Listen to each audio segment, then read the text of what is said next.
Welcome everybody to Game 2 of this doubleheader between St. Francis and Goshen here at Westendorf Field on the campus of the University of St. Francis. About to start game number 2 between these two teams. St. Francis took game 1.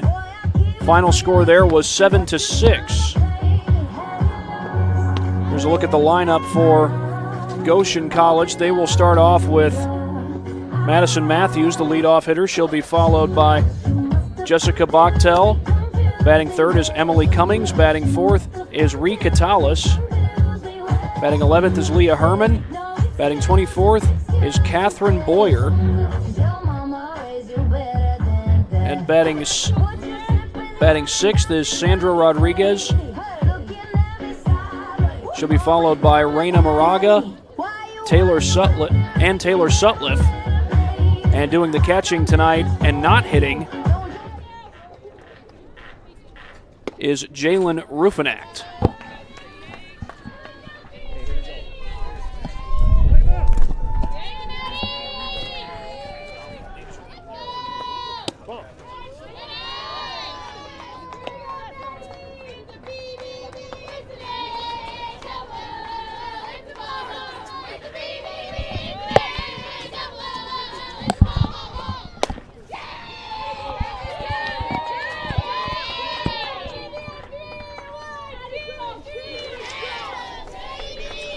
So on the 1-0, that's a leadoff single for Goshen.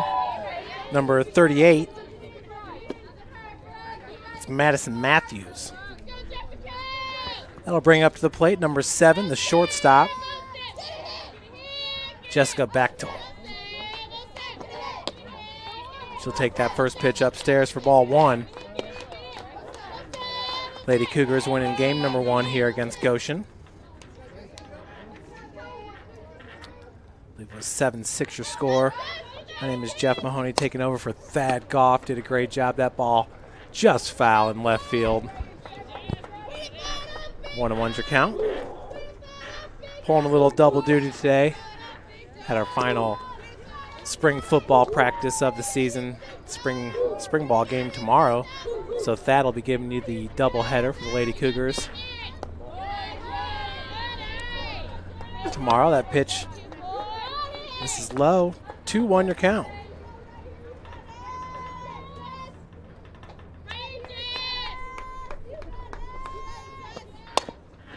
Ball hit right at Pryor. Takes it off the chest.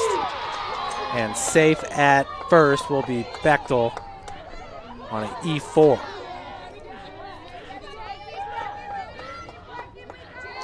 So runners at first and second now with 0 outs. For your batter, number 44, Emily Cummings. Cummings the DH in today's game. Takes that first pitch low in the zone for strike number 1.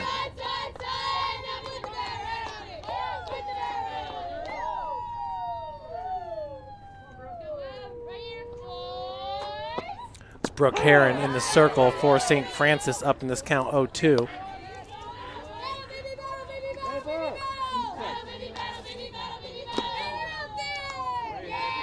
Lady Cougars taking on Mount Vernon Nazarene University tomorrow. First pitch at 1 p.m. Ball scooped up by Cassidy Ferrer. She'll take it herself at second base. Looks like actually she was able to get the lead runner there. So 1 out, still runners at first and second. For your batter, number 4, that is Rye Codles.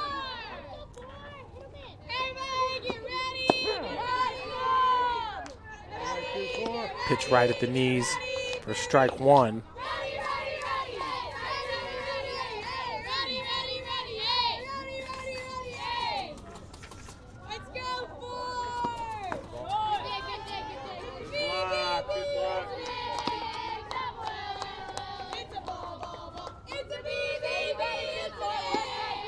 Lady Cougars entering today in 7th place in the Crossroads League, 23-26 overall, 16-18. That was last year in the conference standings. Brooke up in this count 1-2.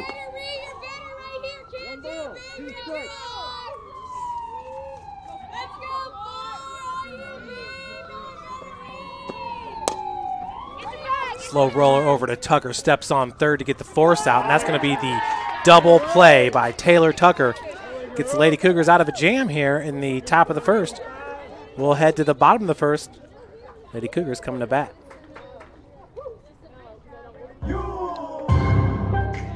Soldier boy, tell. Hey, I got the new. Everything that I do can have an impact on somebody else. You can dream any dream and you can chase any dream, and you can have a chance to succeed at that dream. We're here just a speck of time. Given the opportunities to be selfless, That's what God does with us. Not forgetting how you got here and who helped you along the way. What are you doing for others?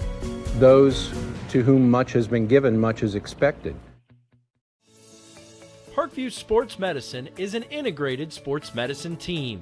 We're treating injuries when and where they happen and working to prevent them before they do. We believe the best care is coordinated care, helping ensure you get the individualized services you need every step of the way, offering innovative treatment techniques to get you or the athlete you love back in play. Reaching higher, pushing further. Parkview Sports Medicine. Game on.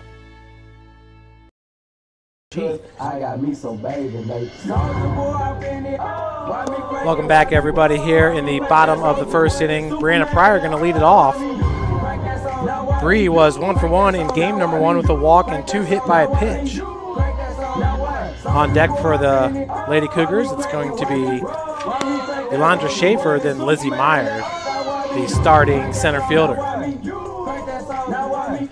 Of course, Bree just a week ago setting a new USF record when she had her 212th career hit. Prior last year, All Crossroads League first team.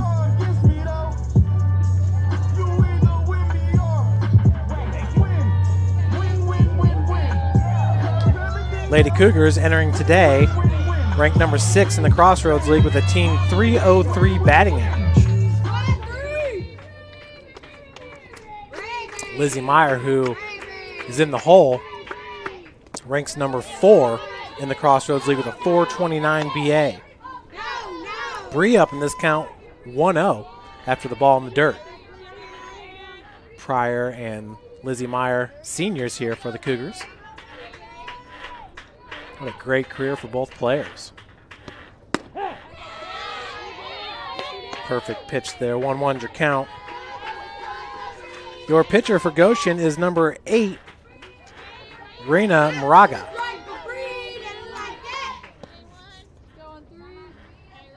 And the catcher out of the flex position is number 20, Jalen Rufnot. So Pryor down in this count 1-2. Bree entering today at .397 batting average, 46 hits, 33 runs scored, and 116 at-bats. Her runs scored and at-bats leads the Cougars. 9 doubles, 1 triple, 1 home run on the season. 8 RBI for Pryor out of the leadoff position with a slugging percentage of .517. She's got 17 walks to just 8 strikeouts and 31 stolen bases in 33 attempts. That's for Bree entering today's game. Should say entering today's doubleheader.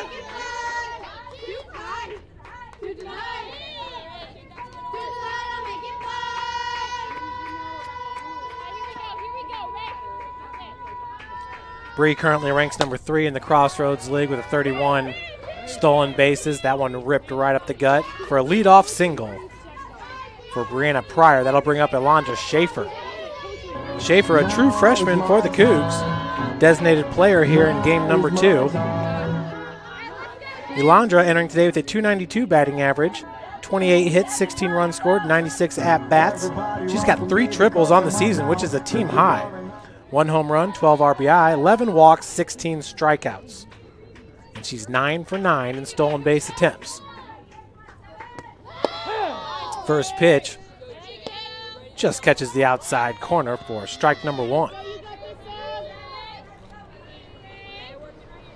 With Pryor at first base, just a matter of time before she takes off to steal second. Schaefer down with the 0-1. Pryor off on the hit and run. That ball caught by the center fielder. Pryor trying not to get doubled up at first, but she will. So a great play by the center fielder for the Goshen Maple Leafs. That's number 38, Madison Matthews. 2 outs now for Lizzie Meyer.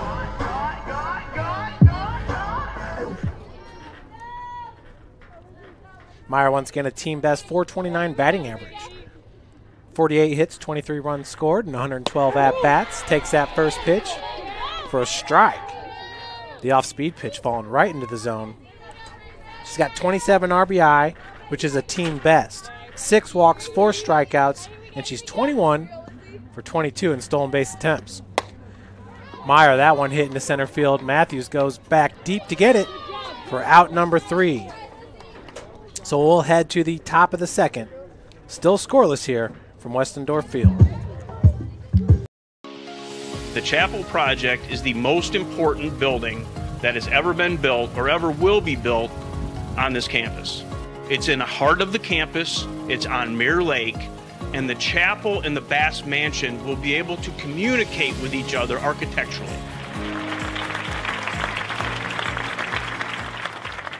Parkview Sports Medicine, especially since I've been a pro, has been a place where my game has really been able to develop in multiple facets. Injury prevention, maintenance, physical therapy, weightlifting, agility work, all the things that I need to do in order to have an NBA body. This is the place for me to go when I come back home and I need to get a workout in. Always welcome me back with open arms. Parkview Sports Medicine. Game on. Catholic University must have a passion for truth, and we trust in both the power of faith and the power of reason. Both come from God.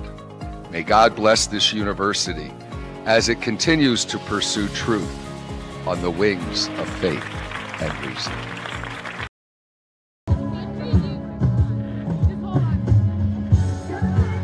Welcome back, everyone, to Westendorf Field. Leading it off will be number 11, Leah Herman, the first baseman. She got that put out there in the double play on the fly ball to center field. Herman entering today with a .338 batting average, 26 hits, 7 runs scored, and 77 at-bats with 10 doubles. 3 home runs and 18 RBI. 2 walks, 17 strikeouts. For number 11,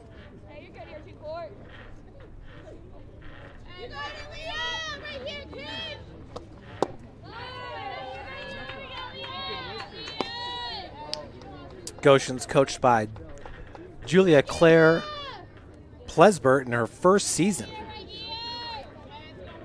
Was named the head coach this winter.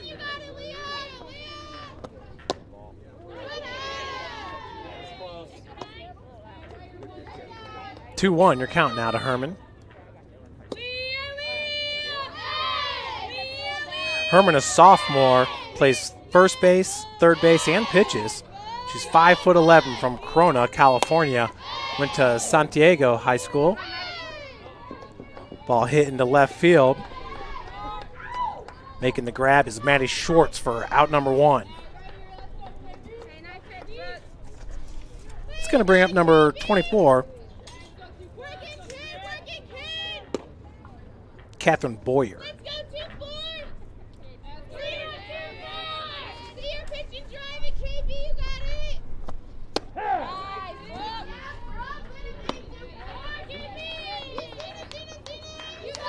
Boyer entering today with a .354 batting average, 29 hits, 19 runs scored, and 82 at-bats with 7 doubles, 1 home run, and 11 RBI.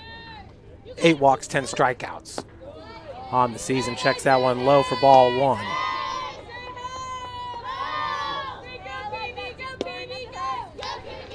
Brooke Heron in the circle for St. Francis, the sophomore. Brooke entering today with a 4.90 ERA. Ball hit right at Cassidy Ferrer for out number 2.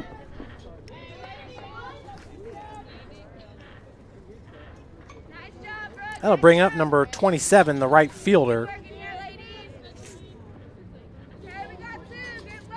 Sandra Rodriguez.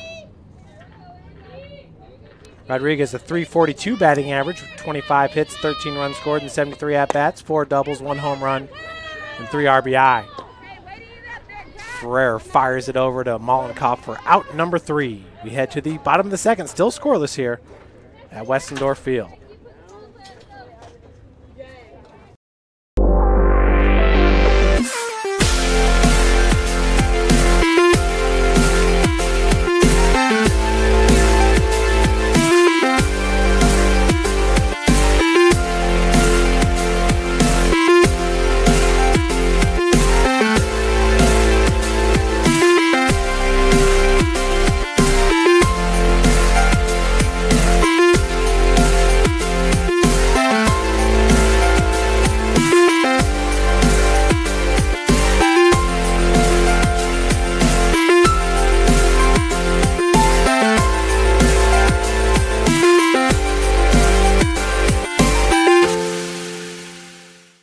First time I've been able to do this kind of more complete understanding or view of your body. One of the things that's really important about this is that it's kind of legitimizing us as athletes. Parkview Sports Medicine. Game on.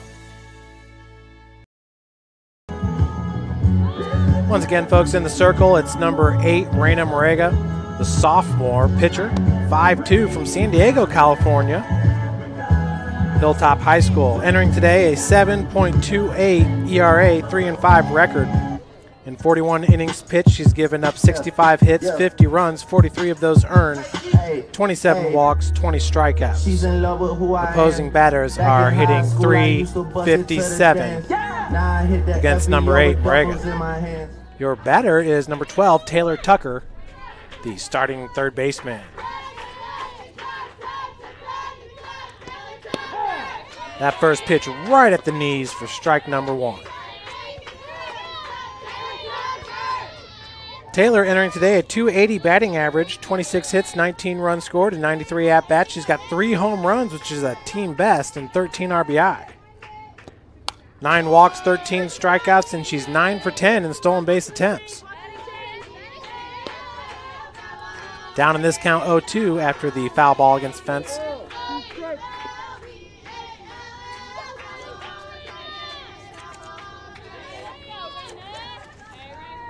Tucker in game number 1 was 0 for 3 and was hit by a pitch.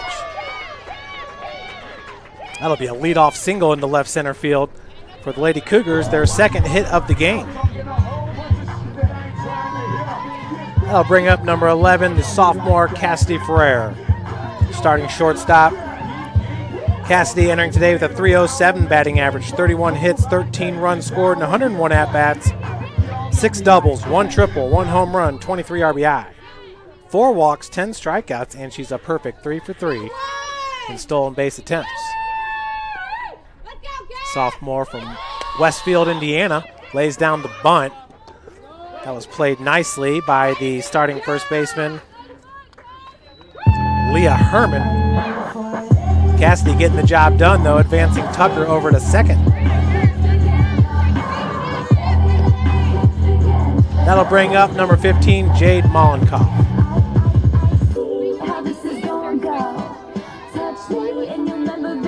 Jade with a runner in scoring position, entering today with a .303 batting average, 23 hits, 13 runs scored, and 76 at-bats. 1 home run, 7 RBI on the season for Jade. She's got 2 walks, 10 strikeouts. She too a perfect 3 for 3 in stolen base attempts. St. Francis as a team, 91 stolen bases on the season, just 46 for Goshen.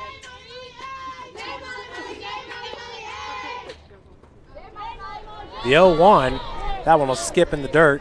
1-1's your count. Yes, soon we will have the dugout cam, I'm sure.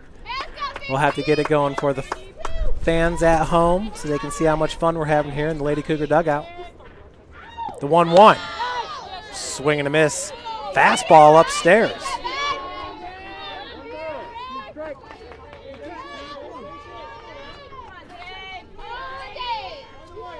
Jade, just a sophomore, 5'9", from Pendleton, Indiana. Pendleton Heights High School, the same school as Brianna Pryor. That'll be fouled out of play. So battling at the dish is Mollenkoff.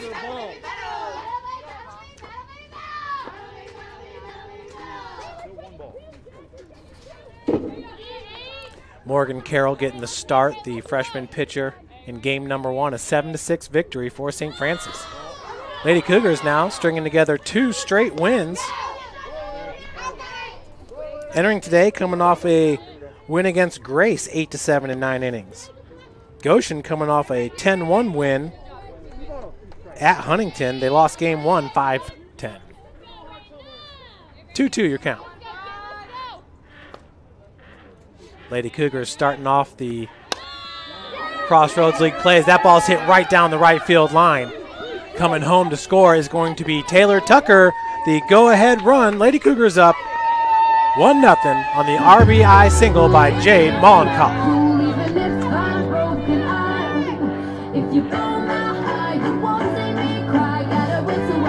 Tucker scoring all the way from second base on a perfectly placed ball right down the right field line. That's an RBI for Mollenkoff, and that's going to bring up number 9, Abby Mosier. Abby has absolutely been fantastic at the plate as of late. She's batting .314, entering today's doubleheader with 11 hits, 1 run scored, and 35 at-bats. Abby's got 2 doubles and a triple on the season, 2 walks, 7 strikeouts.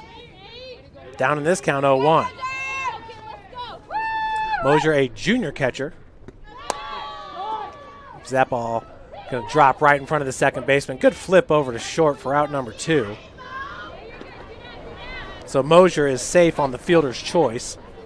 3, 2, 1. With 2 outs, that's going to bring up number 14, Ashley Morrow. Ashley, also a senior, 5'7" from Yorktown, Indiana. Ashley entering today with a .207 batting average, 12 hits, 5 runs scored, and 58 at-bats, 1 home run and 15 RBI, 5 walks, 7 strikeouts for Ashley Morrow. Down in this count, 0-1.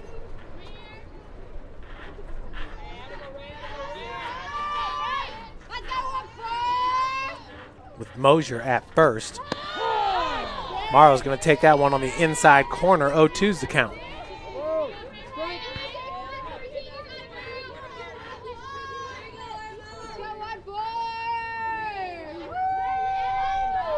Ashley, her freshman year, really made an impression at the plate. Early in the season, she was batting .400. That ball ripped right down the left field line, foul. That was during her freshman year.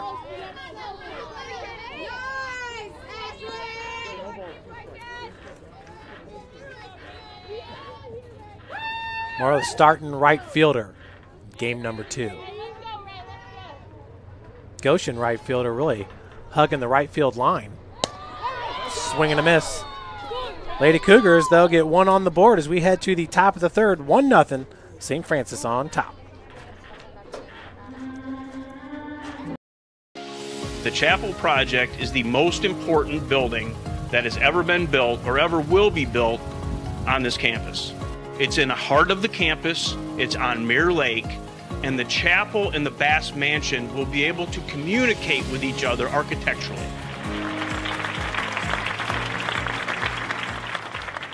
Parkview Sports Medicine, especially since I've been a pro, has been a place where my game has really been able to develop in multiple facets. Injury prevention, maintenance, physical therapy, weightlifting, agility work, all the things that I need to do in order to have an NBA body. This is the place for me to go when I come back home and I need to get a workout in. Always welcome me back with open arms. Parkview Sports Medicine. Game on. Catholic University must have a passion for truth, and we trust in both the power of faith and the power of reason. Both come from God. May God bless this university as it continues to pursue truth on the wings of faith and reason. So leading off for Goshen will be the pitcher, Reina Morega. Entering today with a .267 batting average, 4 hits, 2 runs scored, and 15 at-bats. She does have 3 RBI on the season. For your starting pitcher, Morega. Very windy day here at Lady Cougar Field. Westendorf Field, excuse me.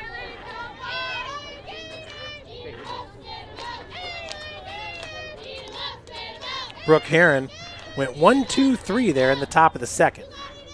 Once again, Lady Cougars getting on the board there on the RBI single by Jade Mollenkoff, scoring Taylor Tucker from first. 1-0 is going to be your count to Morega. California represented on this Goshen roster. Lazy fly ball just over the reach of Brooke Heron. Nice job by Cassidy Ferrer. Backed her up and fired it to Mollenkoff for out number 1. Outstanding play by the sophomore shortstop. That'll bring up number 5, Taylor Sutliff. Sutliff with a .150 batting average, 6 hits, 7 runs scored, and 40 at-bats. She's got 4 RBI, 7 walks, 10 strikeouts on the season. First pitch just misses below the knee. 1-0 is your count. Sutliff is a senior outfielder, 5'3", from Agua Dulce, California. No way I'm pronouncing that right. Vasquez High School. That pitch was up and in. Spun her around for ball 2. Sutliff, the starting left fielder.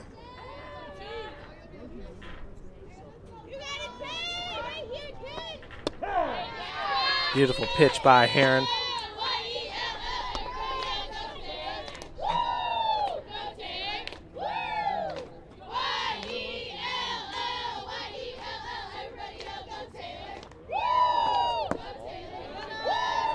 So 3-1 now your count after the ball.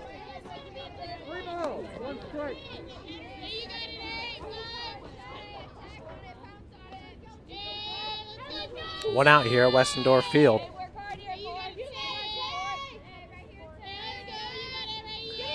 For Brooke, her season high is 5 strikeouts. That came in game number 2 against Michigan Dearborn. As she works this count full. Last time out against Grace on April the 9th, she faced 22 batters, gave up 9 hits, 6 runs, all earned, 2 walks, 0 strikeouts. That ball popped up. Mosier underneath it, just drops in front of her. Always a tough play there with your back to the backstop. Those fly balls tend to want to spin back towards the plate. Easy. Teach the catchers to get your back to the infield. So a full count here with 1 out. Brooke looking for her first strikeout of the game. That one's going to be low for ball 4. So with 1 out, Sutliff's going to take first on the walk. That'll bring up number 20, Jalen Rufinot.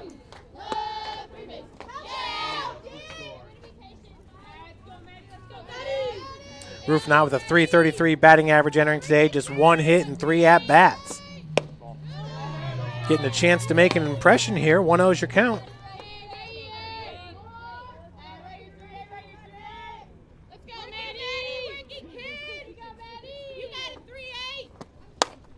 That ball hit right up the gut. Meyer doing a good job tracking it down to limit it to a single. Second hit of the game for Goshen. That's going to bring up number 2, Cassandra Espinosa.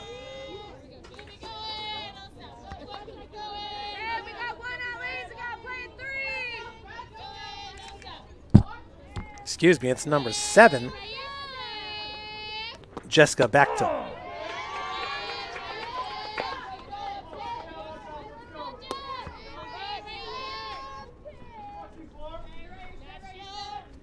Oh, 1 your count with 1 out here.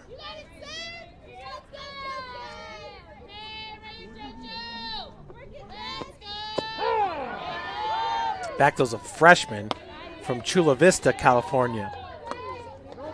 Down in this count, 0-2.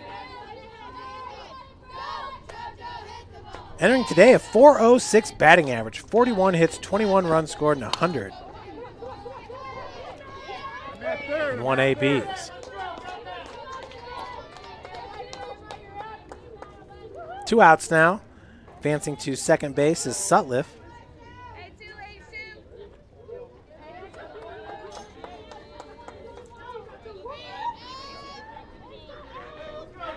That'll bring up number 44, Emily Cummings. Up in this count, 1 out.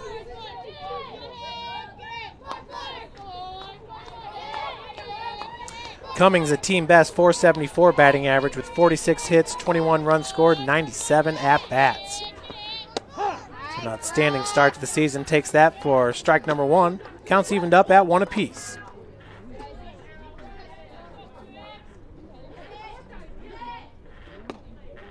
Cummings ranks number 2 in the Crossroads League with that 481 batting average behind Shelby Stotts, the freshman from Marion. Frere once again for out number 3. Cassidy getting it done there in the top of the 3rd. We'll head to the bottom. Lady Cougs up 1-0.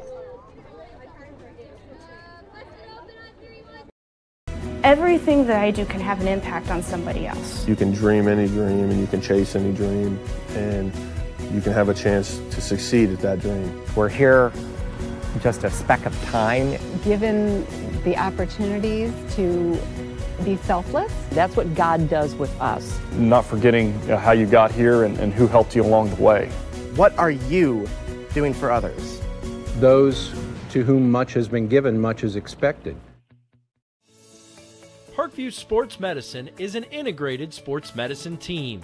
We're treating injuries when and where they happen and working to prevent them before they do.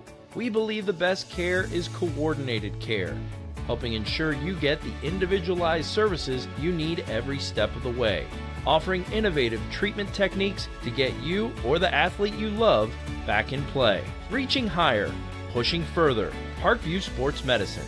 Game on.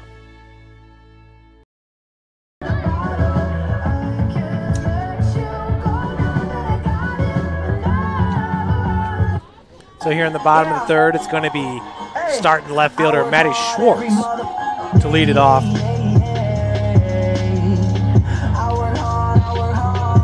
Maddie entering today a 197 batting average, 12 hits, 9 runs scored, and 61 at-bats with a double, a home run, 7 RBI on the season, 1 walk, 11 strikeouts for Schwartz.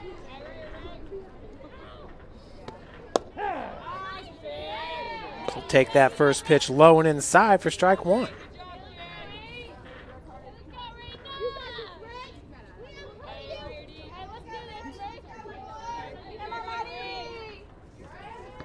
Morega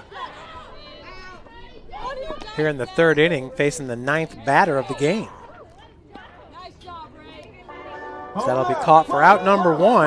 That'll bring up leadoff hitter Brianna Pryor, who singled back in the 1st. She's 1 for 1 in this game.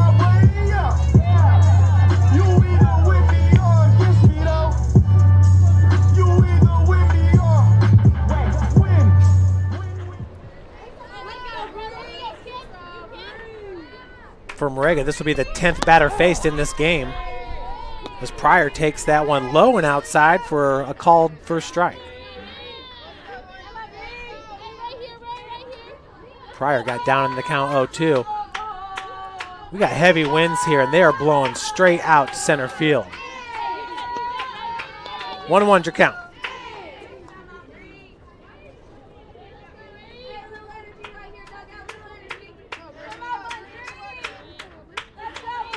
Looking at the Crossroads League standings, it's Marion, 24-0 in first place. Brina Smith, their ace pitcher, the senior. What an outstanding career, and she's maybe having her best season yet for the Knights. Wesleyan at 17-5. We'll see them on Tuesday for a doubleheader here at Westendorf Field. You'll want to tune into that action.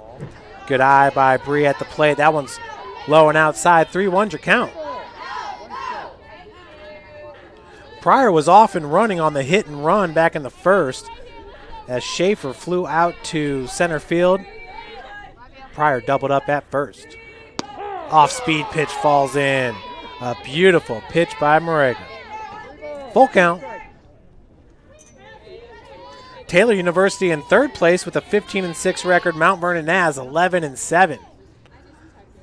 So the Lady Cougars with a great opportunity tomorrow to chip away at the Ohio Cougars.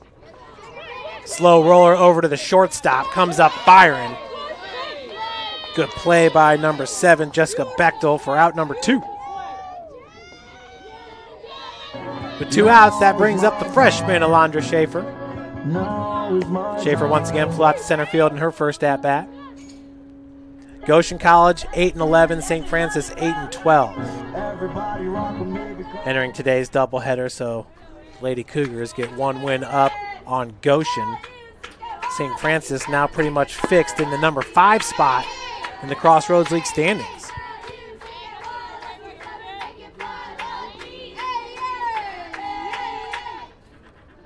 Two gone, 1-0's your count. What a way to open up the Crossroads League for St. Francis.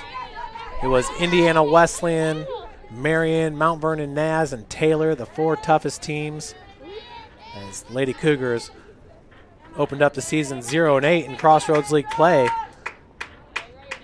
But since then, they are 8-4.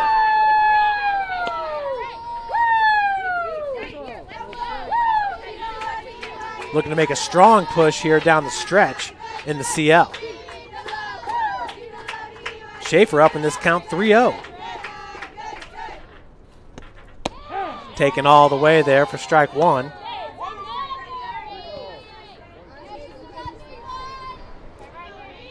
Elandra, 5'6" from Mooresville, Indiana. Went to Mooresville High School. Pitch upstairs, swing and a miss. This count's full. I don't think she was very happy with that pitch selection. A little antsy at the plate. She's got some pop to her bat. Coach Boland's got her in the number 2 spot. It didn't take her long to get going either. This count will remain full. That ball hit out of play. It's Lizzie Meyer on deck. Lizzie popped out to center field in her first AB. It was a 1-2-3 inning for Moraga in the bottom of the first. Just catches the outside corner. She didn't like it. Route number 3. We're going to head to the top of the 4th, 1-0. Lady Cougs on top.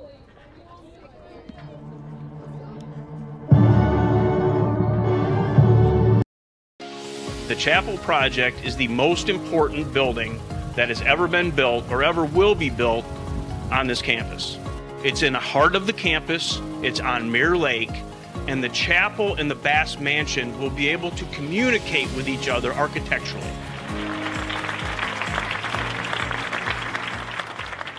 Parkview Sports Medicine, especially since I've been a pro, has been a place where my game has really been able to develop in multiple facets. Injury prevention, maintenance, physical therapy, weightlifting, agility work, all the things that I need to do in order to have an NBA body. This is the place for me to go when I come back home and I need to get a workout in. Always welcome me back with open arms. Parkview Sports Medicine.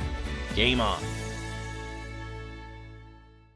Catholic University must have a passion for truth, and we trust in both the power of faith and the power of reason. Both come from God. May God bless this university as it continues to pursue truth on the wings of faith and reason. Leading off number 4, Rhea Coatless, the starting third baseman. She grounded out to Taylor Tucker back in the first inning. A part of that unassisted double play there for Tucker. Taylor, as a freshman, just nails at third base. Doing the same here in her sophomore season. Count's going to be evened up at 1 apiece. Brooke been keeping it low in the zone here in this game.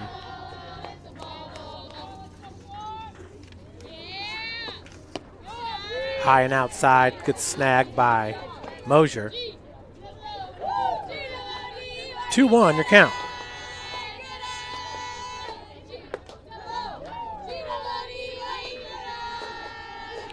Coatless entering today's doubleheader with a .391 batting average.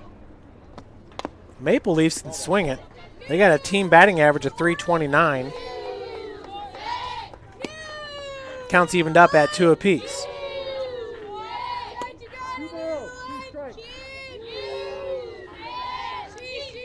Looking at the Crossroads League team batting, Goshen comes in at number 3 under their first-year head coach. That ball hit at Ferrer. Good pickup for out number 1. Cassidy making it look routine at shortstop today. That's going to bring up Leah Herman, the first baseman. Leah flew out to the left fielder, Maddie Schwartz, in her first AB.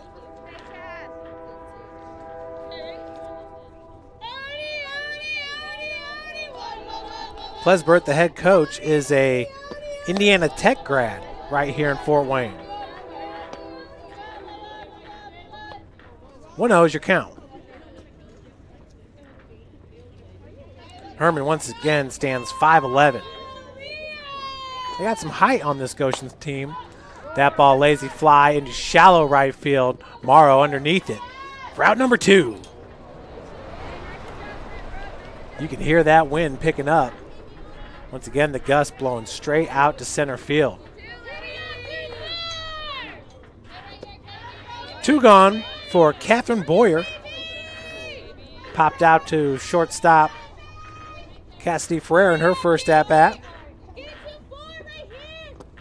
Herman, a .338 batting average entering today. Takes the first pitch for strike 1. Goshen tomorrow, they'll host Indiana Wesleyan, and then host Mount Vernon Nats, before hosting St. Francis on April the 19th. So some tough double headers coming up. 6:15 train rolling by here at Westendorf Field. Boyer flashing the bunt. She'll pull it back. Heron just a little bit upstairs. 1-2's your count.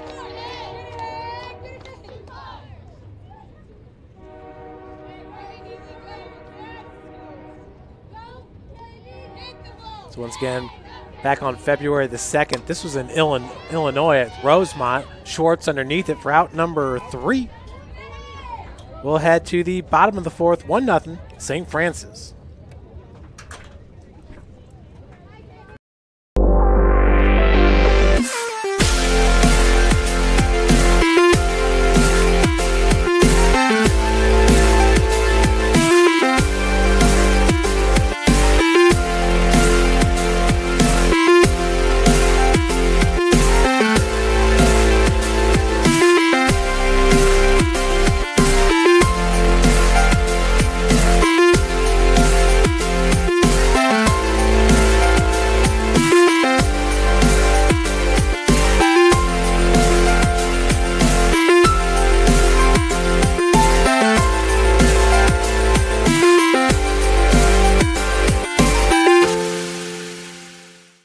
First time I've been able to do this kind of more complete understanding or view of your body. One of the things that's really important about this is that it's kind of legitimizing us as athletes. Parkview Sports Medicine. Game on.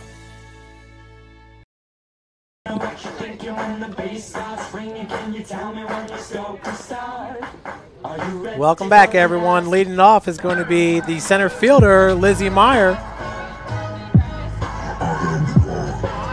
Lizzie entering this doubleheader with a 4-game hit streak. Flew out to center field in her first at-bat. Lizzie, once again, a team best .429 batting average, 48 hits, 23 runs scored, and 112 at-bats. Now the wind has shifted a little bit, blowing out to left field. That first pitch is perfect for strike number 1. Melissa's here. She's got the headset on. Melissa, how you doing? Hi, I'm good. How are you? Oh, doing okay. Just got done with football practice, so I had to run over here for game number 2. How about game number 1, though? Lady Cougars taking it 7-6. Yeah, I was able to watch it online earlier, and looks like they played really well. put some hits together, and a lot of them on 2 outs today. Well, you got to tell me, how's Thad doing in a reserve role? He's doing great. Good. I'll tell you what, he is wonderful. He's good to listen to and makes everything exciting. Well, he's a Huntington grab, but we're not going to hold that against him. Let's not. Yeah. Back in high school, Your batter now is Taylor Tucker. Taylor, who had a single and scored the Lady Cougars' only run in this game on an RBI single by Jade Mollenkoff. She scored from second base. Melissa Taylor also playing fantastic defense at third, and she's been doing that ever since her freshman year. Yeah, she's solid, fearless, and I think we talked about this. Any third baseman, I think you have to be fearless. I'm standing by one of them right here with Ramsey, and it's just not a position I'd want to play. Well, I remember when Ramsey was starting at second base and Bree was starting shortstop. That was her freshman year, wasn't it?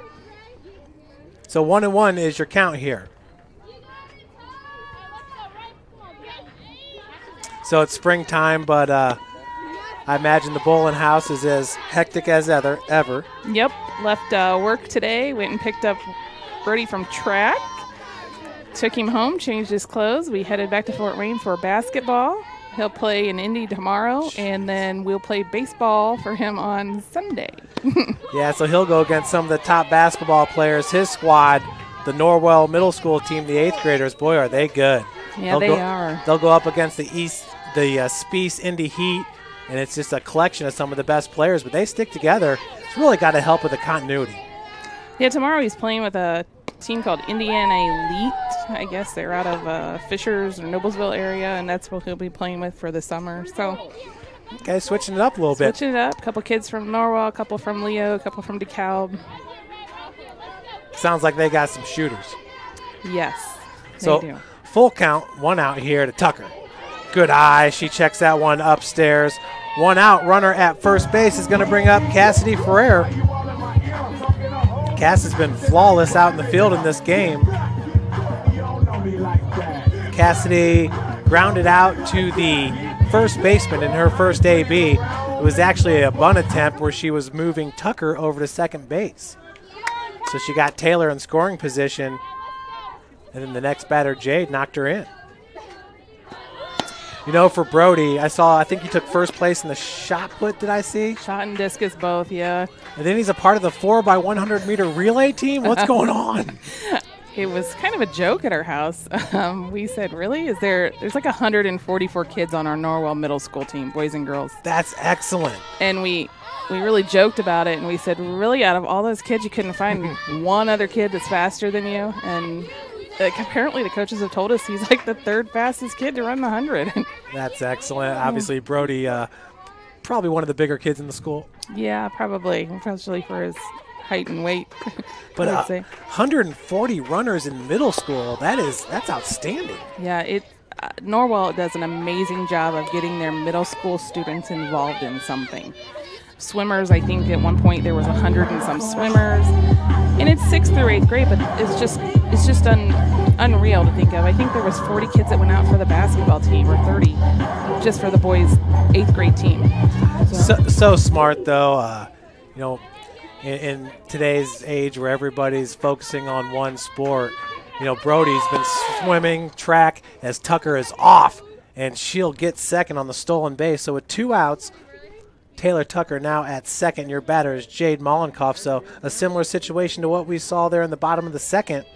Jade up with Taylor on second. But so good for the muscle development. It allows your football muscles to heal while you're developing your swimming muscles / basketball. And now you're back into, now you're into basketball, baseball, and track. Yeah, yep. This morning he had football weights, so we do not rest in our house. But we do know who the top wrestler in the house is. Yeah, it's definitely not Brody.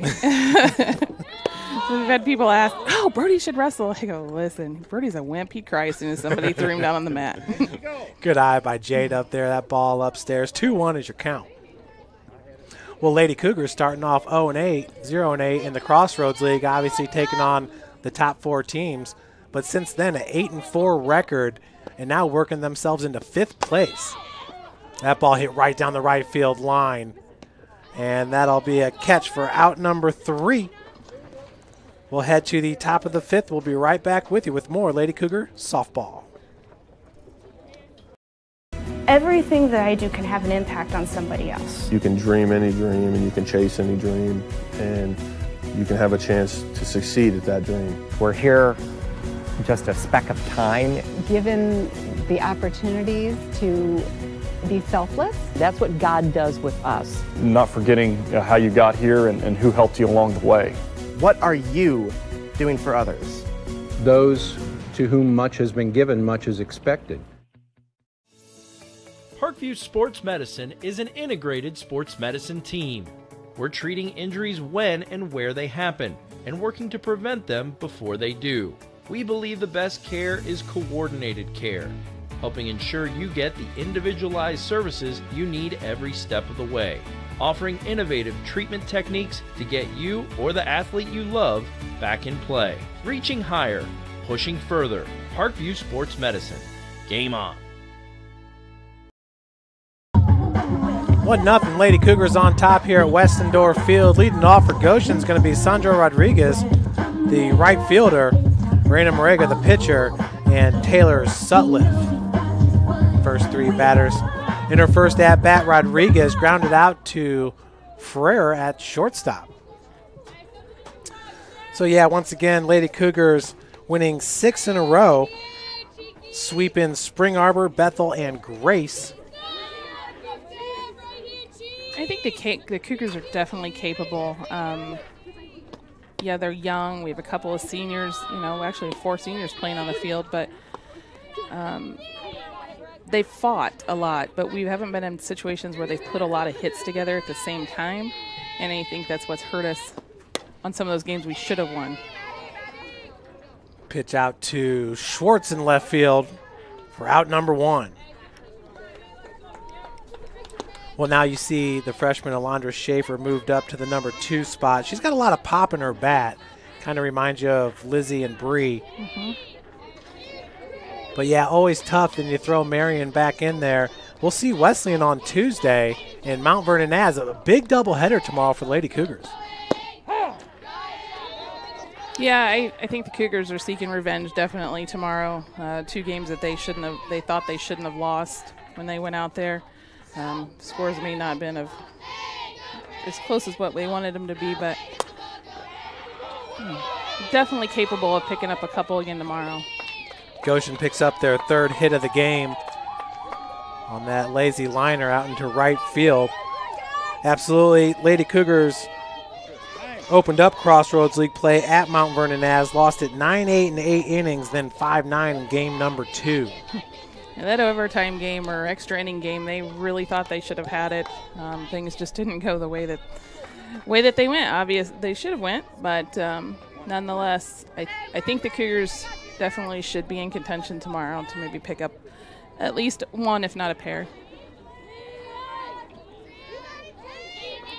So your batter, it's number 5, Taylor Sutliff.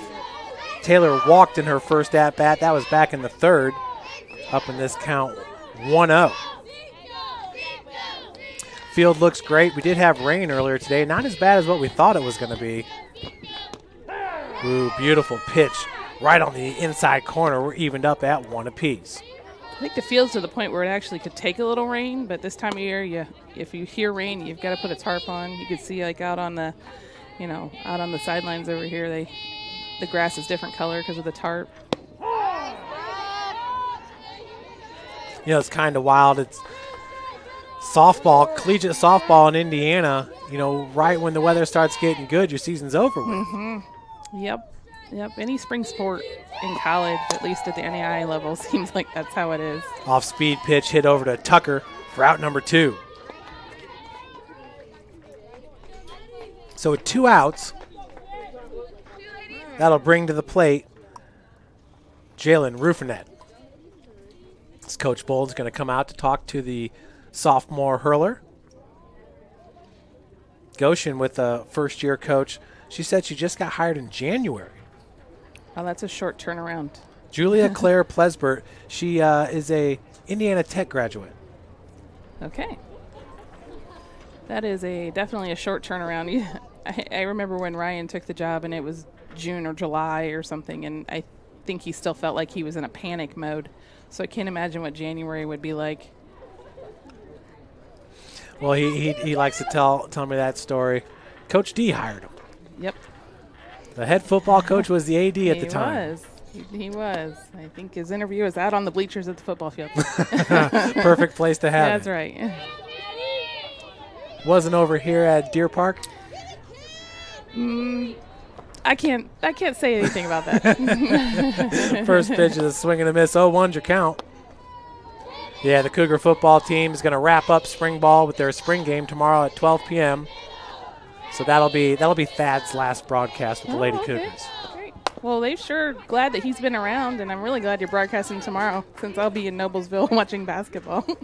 So Mollenkoff's going to take that for the unassisted out. We'll head to the bottom of the fifth. Lady Cougars still up 1-0. The Chapel Project is the most important building that has ever been built or ever will be built on this campus. It's in the heart of the campus, it's on Mirror Lake, and the chapel and the Bass Mansion will be able to communicate with each other architecturally.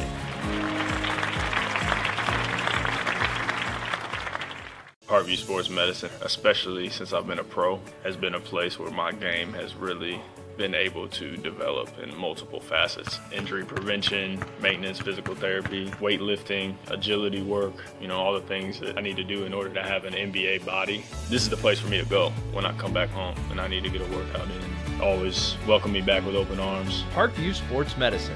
Game on. Catholic University must have a passion for truth, and we trust in both the power of faith and the power of reason. Both come from God. May God bless this university as it continues to pursue truth on the wings of faith and reason. The top 20. Yep. So welcome back here in the bottom of the fifth. Leading it off for St. Francis, it's going to be a pinch hitter, number 6, Mariah Nicholson. Mariah, the freshman, she's been battling a little bit of injuries this year. Getting back into it, though. Yep. Glad to see her out here on the field. I think this is his first game back. Mariah also doing a great job doing a work study with me and Morgan. So she and Morgan's kind of a team. They'll film basketball and all that good stuff. So they're doing a great job. That's great. Actually, Morgan was just in my office. They're looking for more work. Need to make a few pennies. That's going to be fouled out of play. 1-1's your count. I think that's that trick this time of year usually. By this time of year, everybody's run out of money. Yeah, no doubt about it. You still got 3 weeks of school left and have no money left. Yes, Ramsey's shaking her head, yes. So is Alexa. But for Mariah, I've voted her best cleats on the team. Ooh, that pitched low and inside for strike 2. I think we like those. Wish we'd have had those a couple years ago when Birdie's team went to Cooperstown and they're red, white, and blue. That would have been really cool. Really cool. Mm-hmm. So Mariah entering today with a .244 batting average, 10 hits, 6 runs scored, and 41 at-bats. Rips that one foul.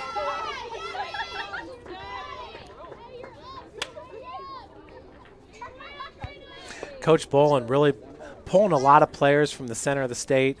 I think we had one player in from Bishop Dwenger this year here in town. Yep. That's Grace Renenbarger. You made a connection down there, with Cass coming. Several of these girls played with her. That sharply hit ball went right off the mitt of Morega. So that's going to be a lead-off single for Mariah Nicholson. And that'll bring to the plate another pinch hitter. It's Annika Hoffer. I guess if you probably go back, it might have started even when Morgan Hubble. She came from Pendleton, and then we had Bree from Pendleton and a couple other ones from that area. And it's been a real nice pickup getting those kids from the north side of Indy or even the Indy area. A little bit of a larger pool to pull from. Annika entering today with a .375 batting average, 6 hits, 3 runs scored, and 16 at-bats. Off at second, and they get her. So Nicholson can be thrown out at second. Boy, that's as close as it gets right there, Melissa. Yeah, I'm not positive. I can't wait to see the replay on that one. Seemed from my angle she might have been under it, but it is what it is. Okay, and I got the replay for you, so we'll show it right after this next pitch. 0-1 is your count. Hoffer right off the handle. That could fall, but coming in to make the grab for out number 2 is number 27, Sandra Rodriguez. So 2 gone here, and your batter is number 25. Reagan Pepler. Reagan Pepler, she's had a heck of a season pitching too. No? First baseman. She plays first. Pepler entering today at 290 batting average. So I was thinking of Ronnie Hudson. Oh, yep. Hudson, has she been more of a reliever this year? Yeah, she comes in relief a lot. She's got a lot of junk pitches, I guess what you want to call it. A lot of off speeds, a lot of movement on her ball. Great to put in when you have somebody like Petty pitching that pitches really hard, or Mo. She came in at Huntington, closed out the game, picked up a win there. So I've seen her pitch one pitch game where she got a win when we were in Florida. Was it one pitch? One pitch, yeah. One pitch, one win. Yep. Boy, that'll work. Forgot the save. So we'll head to the top of the 6th. St. Francis still up 1-0 here at Westendorf Field.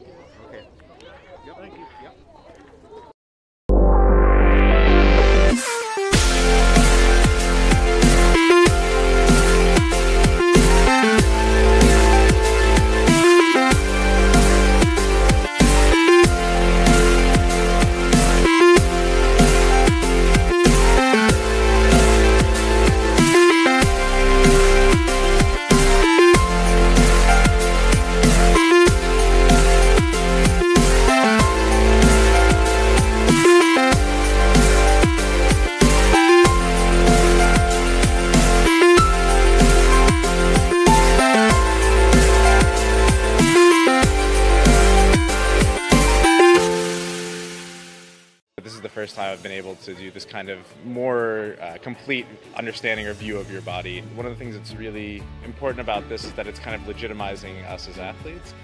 Parkview Sports Medicine. Game on.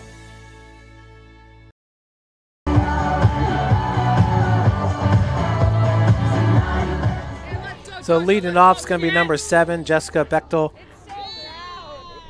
The shortstop reached on an E4 back in the first, grounded out to Ferrer back in the third. 0 for 2 in this game. The number 2 batter. First pitch swung on. And the leadoff batter aboard after the E6. That'll bring up Emily Cummings, the designated player. Reached on a fielder's choice back in the first and grounded out to the shortstop in the third.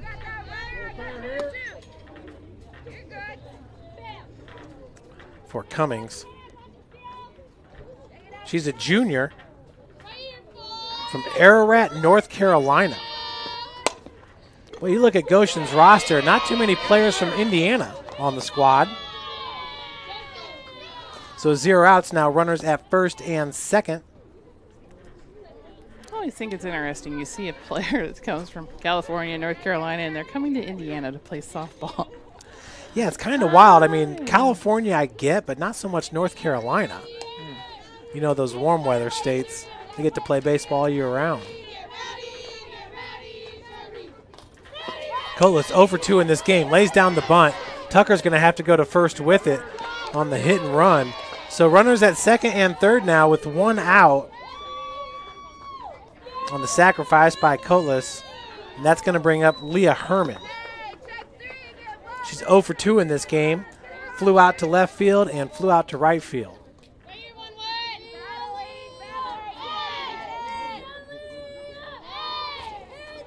Herman batting out of the 5 spot for the first baseman.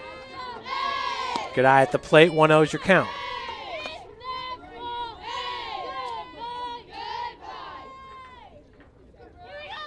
Melissa, is Ryan going to be doing any coaching in the summer for any of the club teams?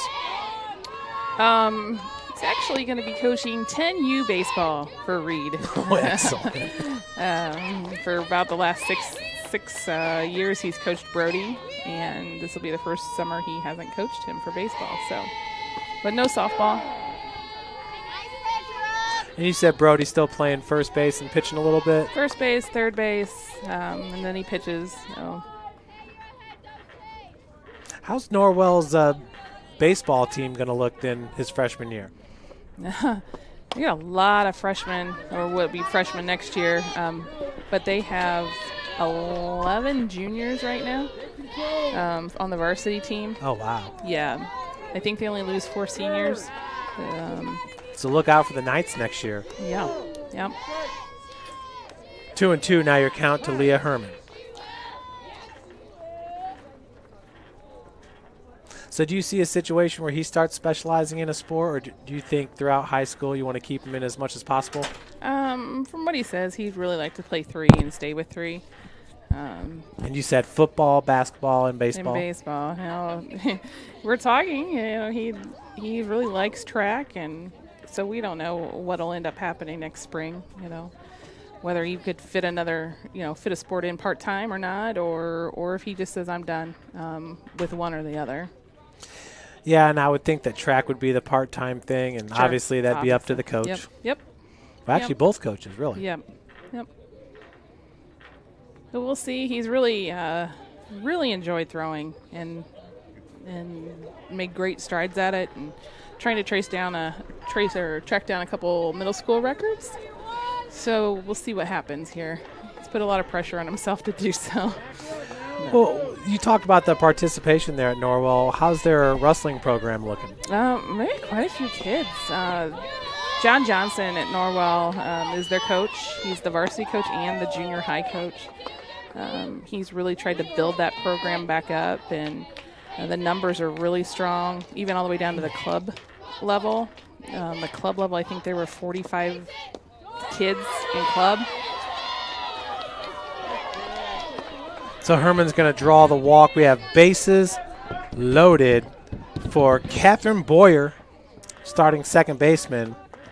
Boyer 0 for 2 in this game. So entering this inning, Goshen with 4 hits under their belt.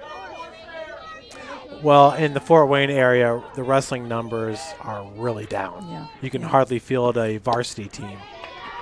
No JV, no freshmen. Obviously, it's not all the schools, but a majority of them. Strong program at Carroll and Homestead, but you'd come to expect that. And I don't know what contributes to that. You know, there's a lot of that happening. You know, football. A lot of schools even around us are having trouble fielding teams. Well, a lot of the major D1s have had to cut wrestling for numbers purposes. But then you see Marion picked up wrestling, Yep. Indiana Tech's picked up wrestling. So there's more and more, I feel, collegiate opportunities for young wrestlers. Plus, you know, what it does for discipline. That pitch is going to miss outside, 1-2. The discipline, the keeping your body in shape, and your center of gravity. I mean, it can really benefit you in football and a lot of other sports. That ball's going to be ripped to left. Schwartz on her horse, but that's gone. A grand slam home run for Catherine Boyer.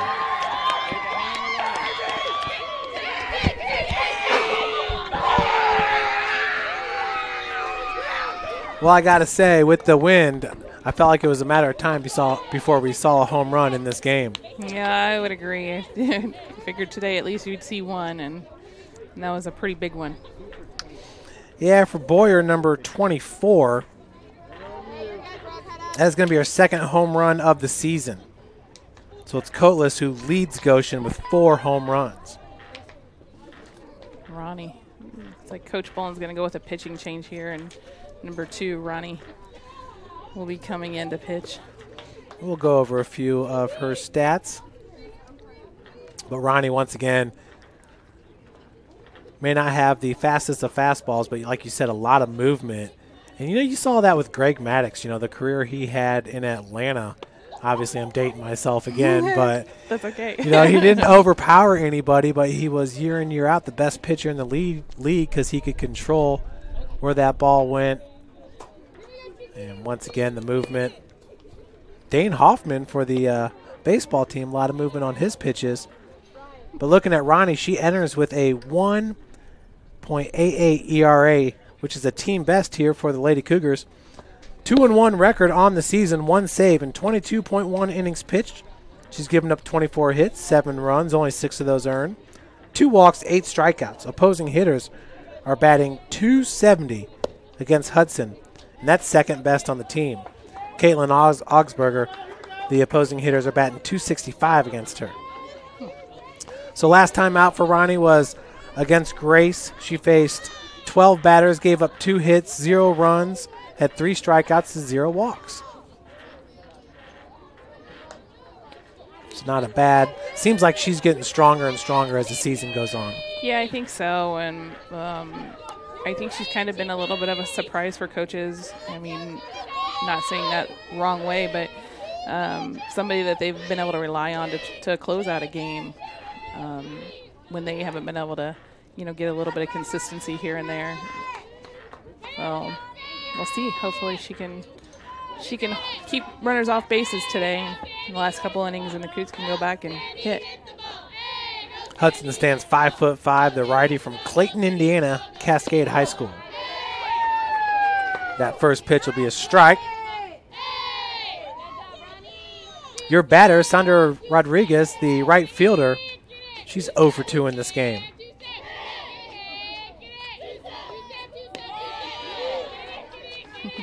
Tough top of the 6th there for Brooke, but before that, an outstanding game. The first batter getting on the air, so sometimes that can compile. 1-1's your count. Foul ball out of play, 1-2. I don't know why it is, but it seems like, you know, an error or a walk always somehow come back to haunt you. And you know, it's not always the truth, because if a kid gets on with a hit, you know, they're still on. But for some reason, those are the ones that come back and get across the plate. Yeah, and, well, I don't want to say it right now, but I've covered a few games, and I've played in a few games where it just feels like you're stuck out in the field. You know? Anything that will go wrong. But now Hudson up in this count, 1-2, 1 out, nobody on base. Rodriguez batting out of the 7-hole. She'll flash the bunt with 2 outs, or 2 strikes. Another one fouled off. I would think that would be more distracting for the batter than the hitter. It's actually what it is. It's not really a flashing of a bunt. It's a technique that they use to teach them how to hit, and they're lining up the ball to their bat. And so when the pitcher brings it back is when they're bringing back their bat to try to line it up. Don't know why. To me, I'm thinking as a batter, it's just harder to get your bat back. But there's been a lot of success with that at a lot of higher levels. So you see it all the time. Yep. Speaking of higher levels, did you see the girl from, I think it was maybe Arkansas earlier this year, where she... What was that? She hit for the cycle, but like a... It's for the home run cycle, wasn't it? Yeah, it was the home run cycle, exactly. A solo home run, a 2-run home run. Do you remember what school that was? Nope, but I remember watching it. So watched a few softball games since then. I'm pretty sure that if there's a game on TV, it's usually on at our house. So Morrow camping underneath it. Ashley makes the grab for out number 3. We're going to head to the bottom of the 6th. Cougs trailing it 4-1.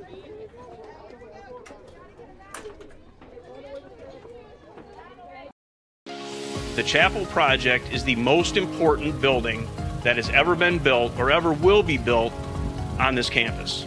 It's in the heart of the campus, it's on Mirror Lake, and the chapel and the Bass Mansion will be able to communicate with each other architecturally.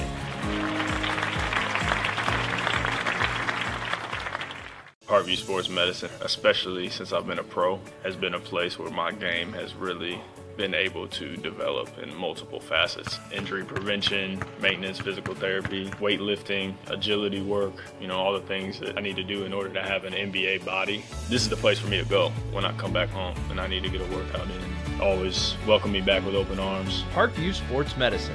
Game on. Catholic University must have a passion for truth, and we trust in both the power of faith and the power of reason. Both come from God.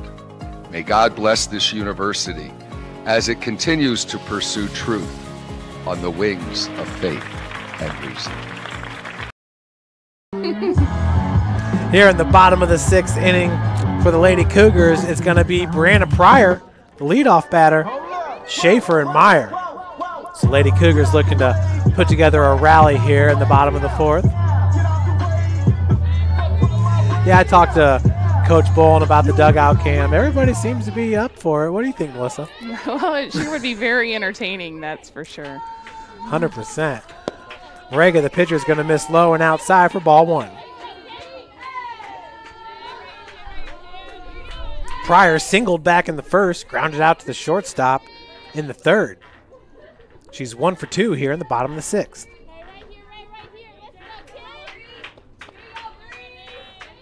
Seemed like she was the target in the first game. I think she got hit by a pitch twice in game 1. Thought it might have been 3 times. You're right, twice, and she got walked and had a single.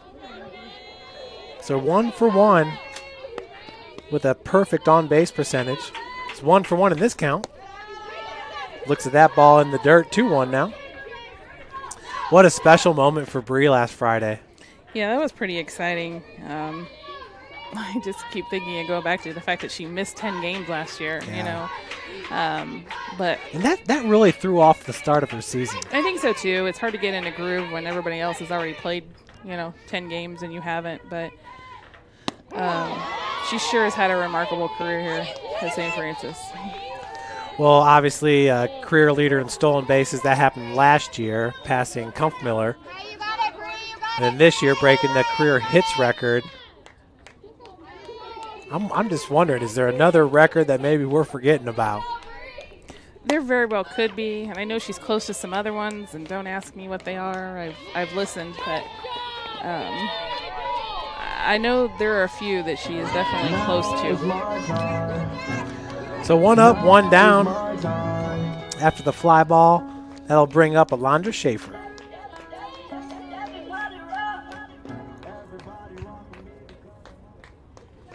Schaefer 0 for 2 in this game. Once again, entering today, Alondra, 292 batting average. She'll take that first pitch for a ball.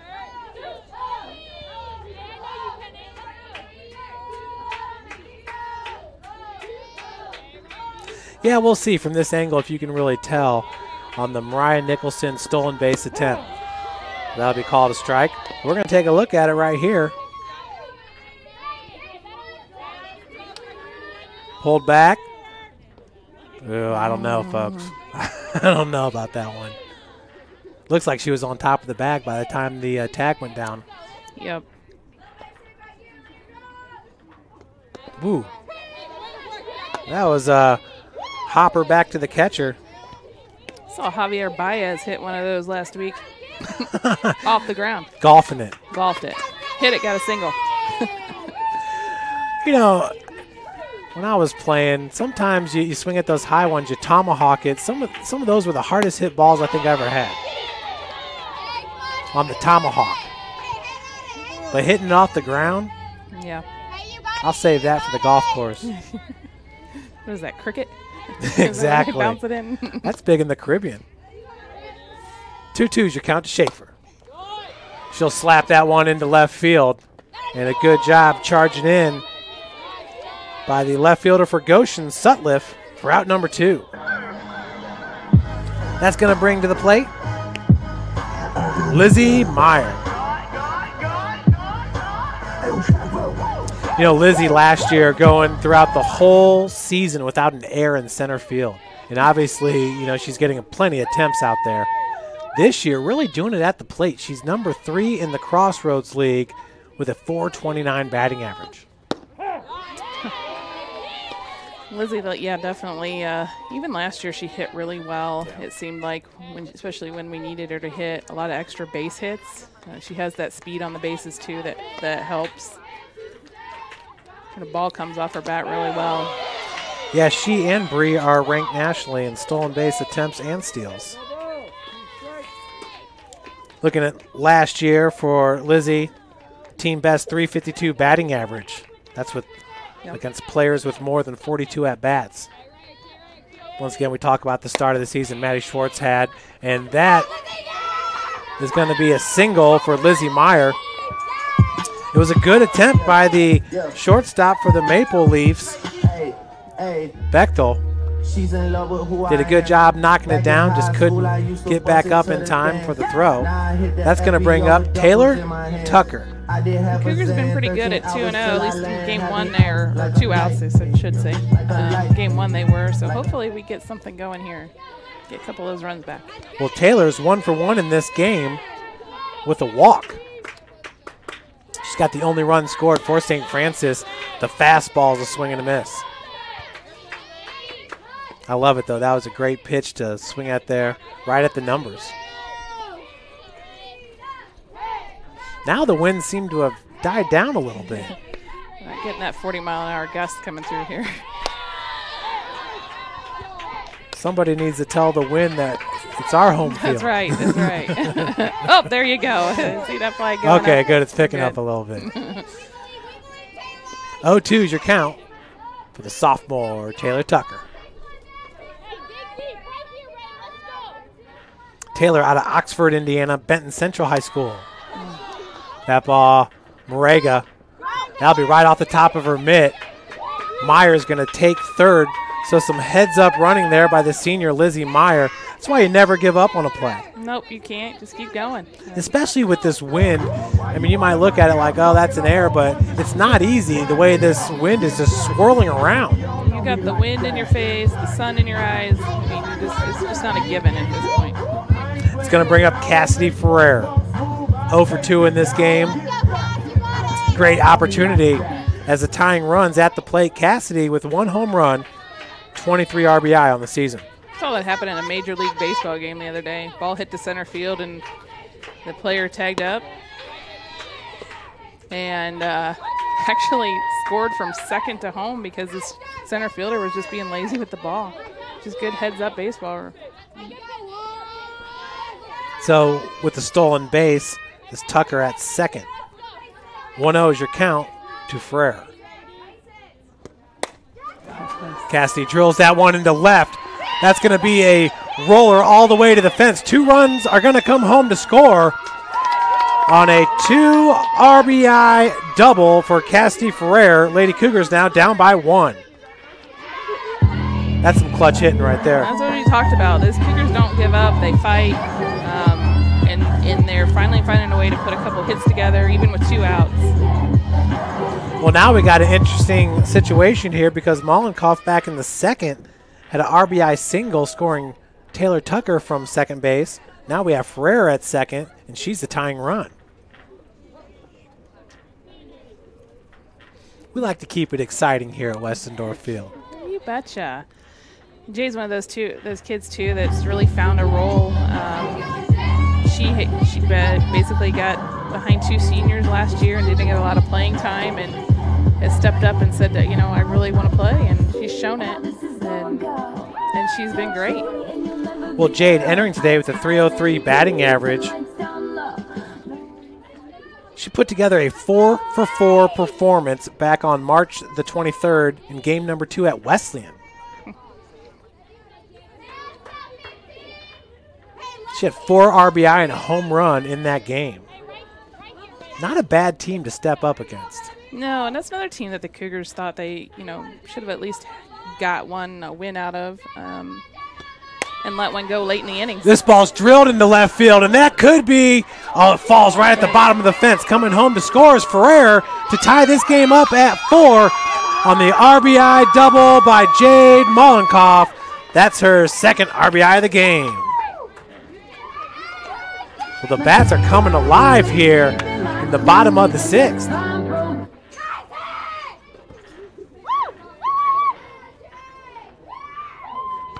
Boy, that ball right there was about 4 feet away from being a home run. For Jade, that would have been her 2nd home run of the season. Jade now 2 for 3 in this game with a single, a double, and 2 RBI. Looks like we're going to get a pitch runner for Jade on second. It's Grace Renbarger. Grace, the freshman from Fort Wayne, Indiana, Bishop Dwenger High School.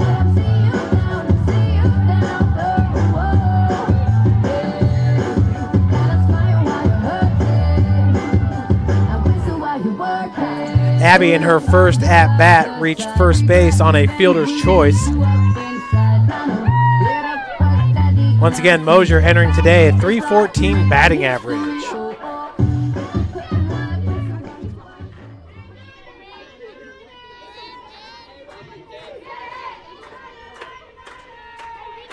Abby against Grace was 3 for 4, entering today with a 3-game hitting streak. Hitter.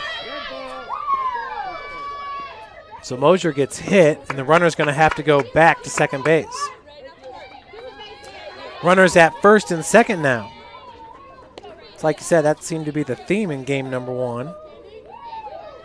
Hit by a pitch. And coming up the plate is going to be right fielder Ashley Morrow. Ashley 0 for 1 in this game.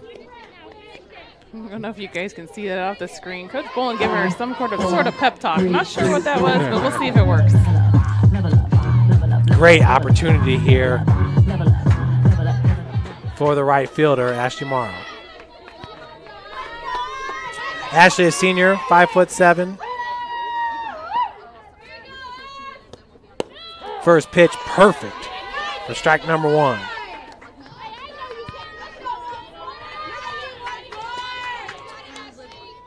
Ashley went 2 for 3 with a run scored against Cornerstone. That was back on March the 8th. She went 2 for 3 against Huntington in game number 1. That ball swung on left center field. Ooh, a basket catch by the center fielder. That one nearly popped out. But we are tied heading into the top of the 7th at 4 apiece here at Westendorf Field. Everything that I do can have an impact on somebody else. You can dream any dream and you can chase any dream and you can have a chance to succeed at that dream. We're here just a speck of time. Given the opportunities to be selfless. That's what God does with us. Not forgetting how you got here and who helped you along the way. What are you doing for others? Those to whom much has been given, much is expected. Parkview Sports Medicine is an integrated sports medicine team. We're treating injuries when and where they happen and working to prevent them before they do. We believe the best care is coordinated care, helping ensure you get the individualized services you need every step of the way, offering innovative treatment techniques to get you or the athlete you love back in play. Reaching higher, pushing further. Parkview Sports Medicine. Game on.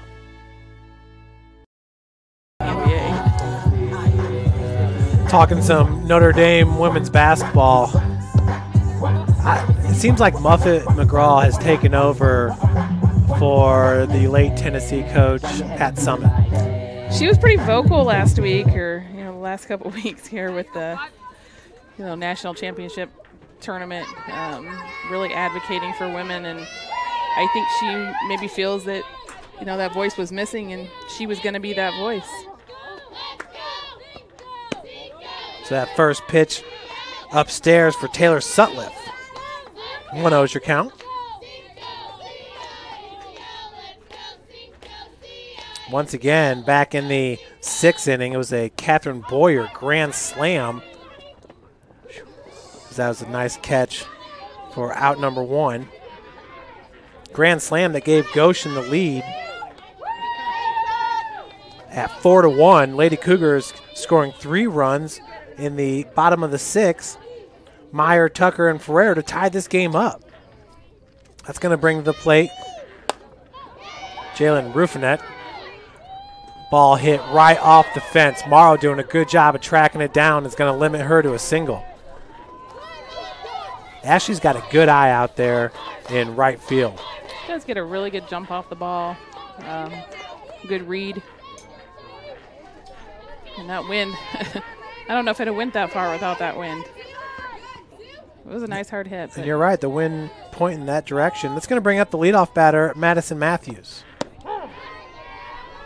No, it's Jessica Bechtel. Sorry, I didn't get to put together this scorebook. I'm a little off on game number 2 here. It's funny how when it's not your setup and oh my gosh, it just throws you off. Make you frantic.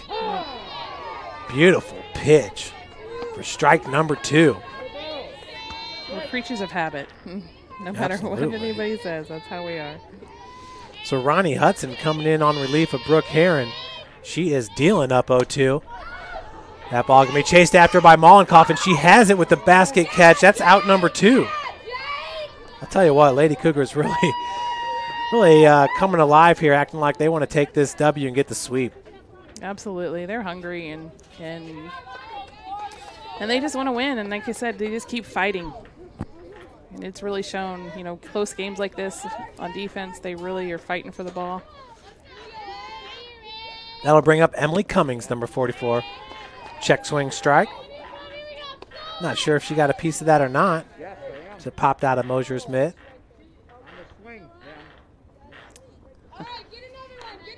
Goshen coach questioning the strike call. Umpire behind the plate, I think, said it was a swing. I almost thought it was a foul. There was a foul tip. Yeah. That ball drilled up, and nice catch. Lizzie Meyer on it for out number 3. So after the double with 1 out, Lady Cougars get the next 2 as we head to the bottom of the 7th. Chance to take this game here at Westendorf Field. The Chapel Project is the most important building that has ever been built or ever will be built on this campus. It's in the heart of the campus, it's on Mirror Lake, and the chapel and the Bass Mansion will be able to communicate with each other architecturally.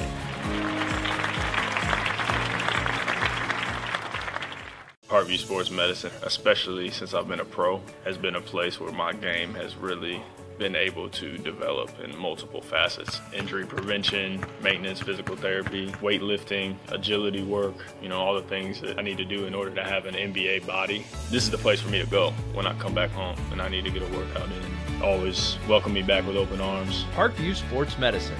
Game on. Catholic University must have a passion for truth, and we trust in both the power of faith and the power of reason. Both come from God. May God bless this university as it continues to pursue truth on the wings of faith and reason. So it's the number 9 hitter, Maddie Schwartz, to lead it off here in the bottom of the 7th. We talk about last season, Maddie getting hurt.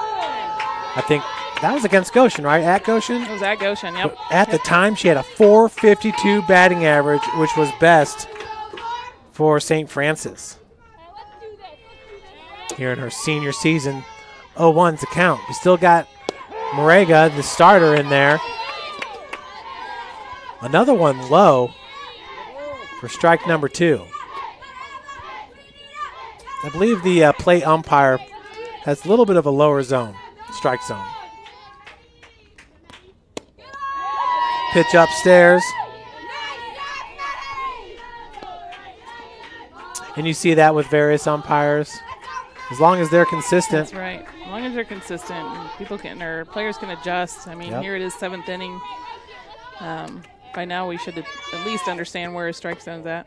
So that one was right at the ankles for ball 2. 2-2's your count.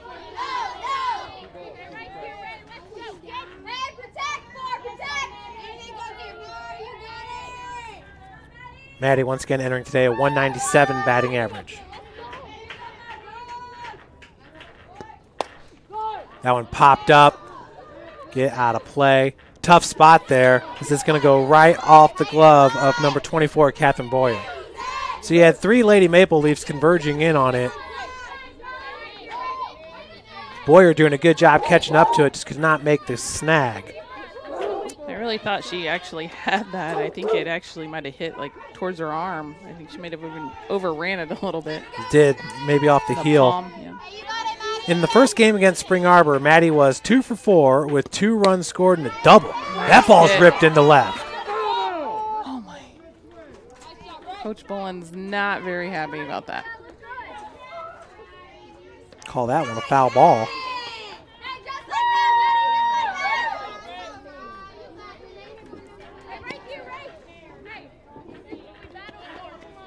Yeah, tough.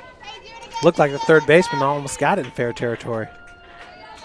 So 2-2 is your count. Maddie Schwartz.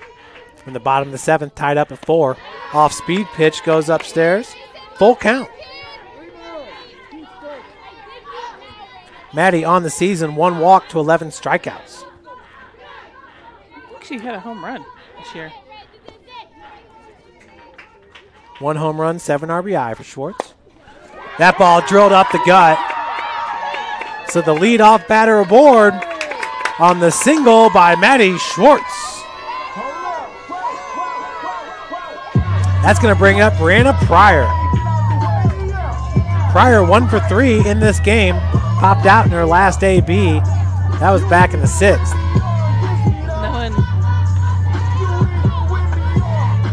Knowing the speed we have on the bases here, doesn't shock me at all if we don't get something going here right away. Schwartz 4 for 6 in stolen base attempts. That bunt. Boy, that was missed by a centimeter as the English on that ball just took it foul. And heads up by Maddie, because every one of the infielders, I think except for the first baseman, went to the plate. Maddie was almost already on third and there was nobody covering. So if that would have stayed in. Good softball IQ by the Lady Cougs. Ball in the dirt. Schwartz is going to take off with the stand-up stolen base.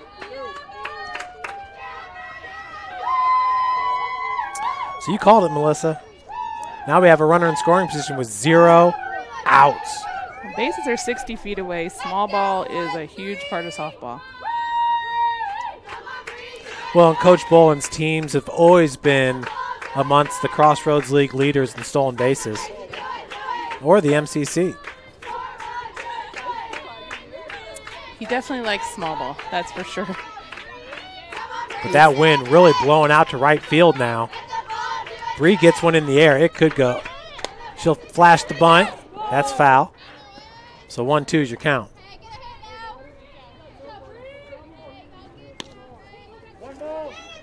Brianna last year, with a .305 batting average.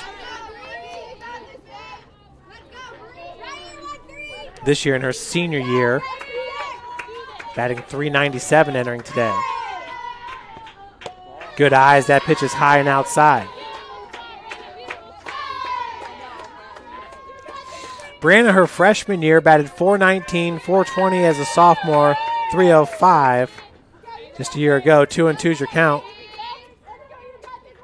Pryor has 1 home run on the season, the only home run of her career. Full count. I feel like we've seen this a lot with her where she gets down 0-2 and battles to a full count. Yeah, she definitely has a great eye at the plate. Pryor the full count, fouled out of play. Just got underneath that one. Close to the handle. I think it might have been a little high, but you're in this situation. You're a senior at the plate, full count. Anything close, definitely not holding that back. You got to swing at it, no doubt about it. Morega, off-speed pitch. The chopper. Good job by the third baseman, crowning it for Goshen. That's Rhea Colas. So still a full count. Schwartz at second. Boy, Goshen made it interesting with the grand slam. And here we are. Perfect spot for the Lady Cougars. That's hit up the gut. Schwartz going to round third. Nope. They'll hold her up. And that's absolutely, I think, the right call. There was 0 outs. So it's going to be a double for Brianna Pryor. Schwartz at third. No. Wait a minute. Huh? Oh, okay. I thought for sure that umpire was saying something else. So never mind. We'll resume play. It's going to bring up Alondra Schaefer, the freshman.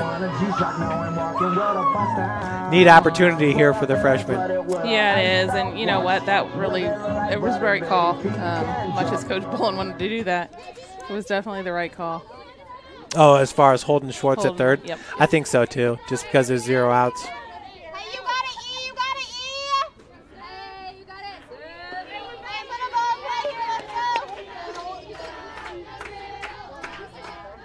Schaefer last at bat, flew out to left field. Wind blowing straight to center with some velocity. Off speed upstairs, 1-0 is your count. Anything out in the grass right now would be perfect. I think anything on the ground, you're scoring Schwartz. Like you said, a lot of speed at third and second, obviously. Swing and a miss. So 1-1's your count.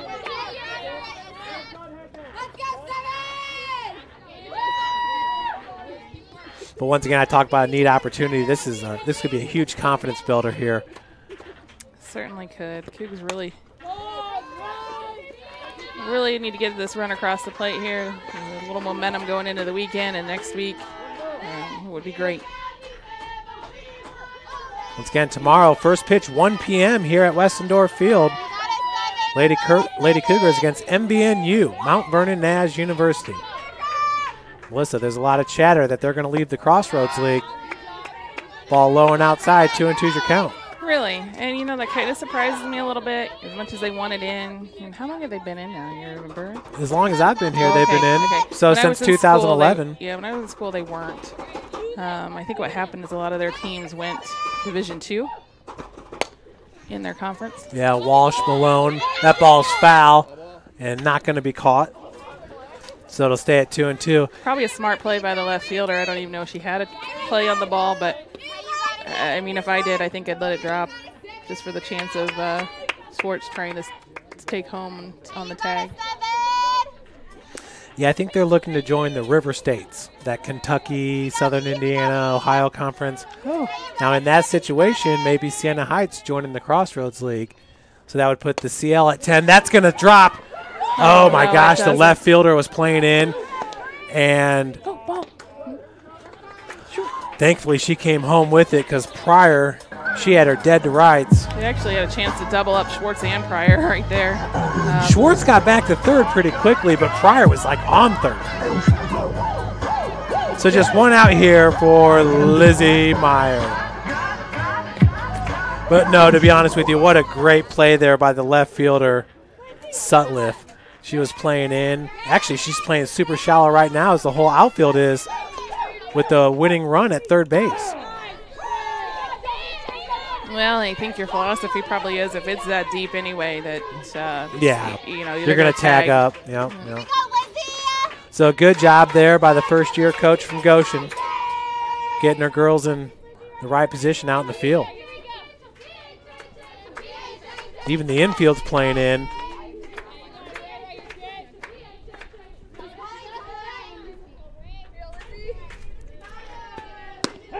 Ooh, that was one of those low pitches.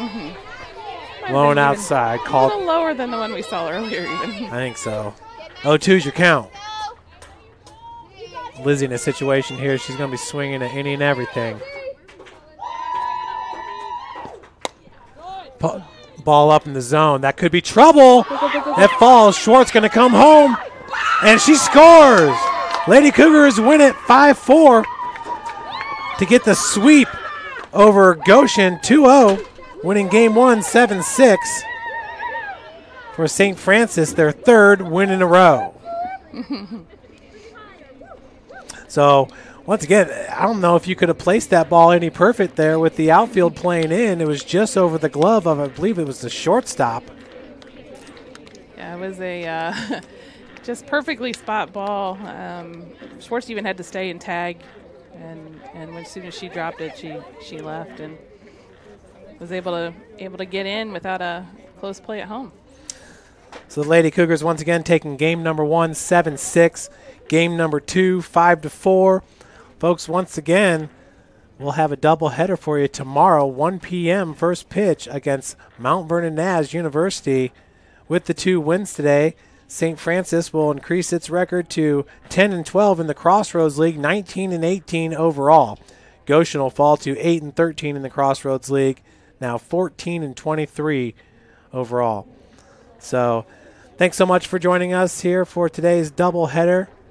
And Melissa, it was an exciting second game. I'm glad you could join us and see a Cougar victory. Few innings, yep. Absolutely. So Lizzie Meyer knocking in Maddie Schwartz for the game winner here at Westendorf Field. Well, folks, have a wonderful rest of the night and make sure to join us tomorrow for the MVNU doubleheader.